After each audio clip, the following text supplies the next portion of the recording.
حجت الاسلام رضی اللہ تعالیٰ عنہ نقل کرتے روایت کرتے لکھتے ہیں کتاب میں کہ ایک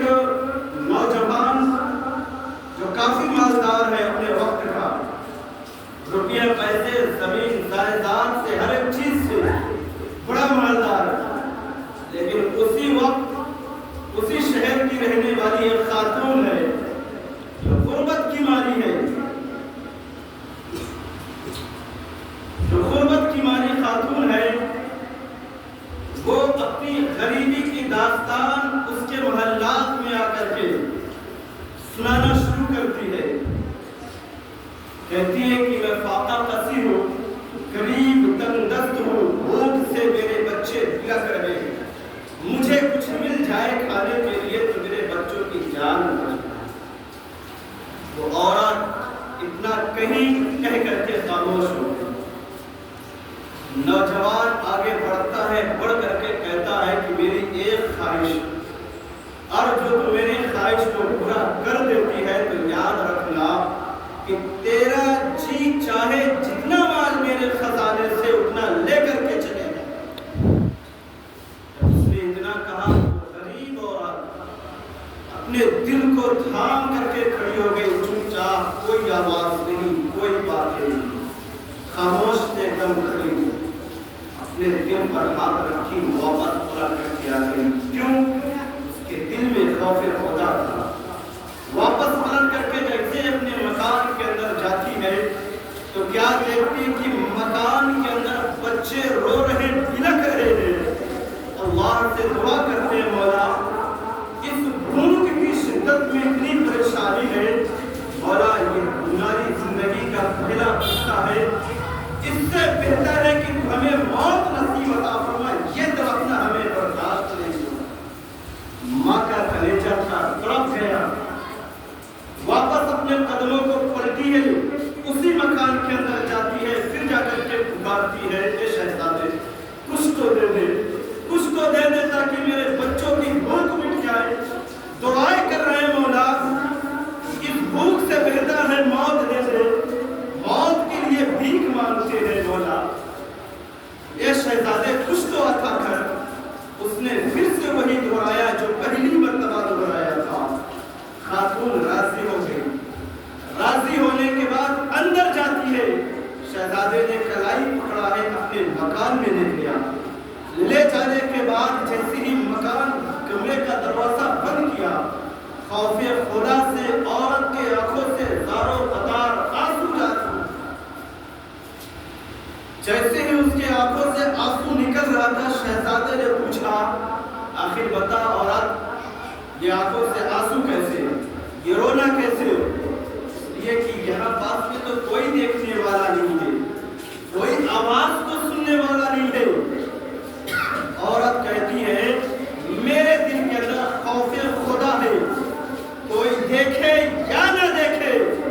کیا کہ تم 70 دروازے نہیں 70,000 پردوں کے اندر چلے جاؤ، یا کہ زمین کا حصہ پاڑ کر کے اس کے اندر سما جاؤ، وہ خدا کی ذات ایسی ہے کہ کہیں بھی چلے جاؤ وہ ہر جگہ دیکھتا ہے۔ عورت کہتی ہے کہ جب میرا خدا مجھے دیکھ رہا ہے میں گناہ کروں گی تو آخر بتا میرے دل کے اندر جو خوف خدا ہے اس وجہ سے میں رو رہی ہوں، آخر بتا میں اپنے رب کے پاس جاؤں گی کون سا چہرہ لے کر کے جاؤں گی؟ ایک نہ ایک دن تو جانا ہے اس خدا کے پاس، ایک نہ ایک دن تو میری قبر میں سرکار آئیں گے ضرور، یہ یقین ہے اور عقیدہ ہے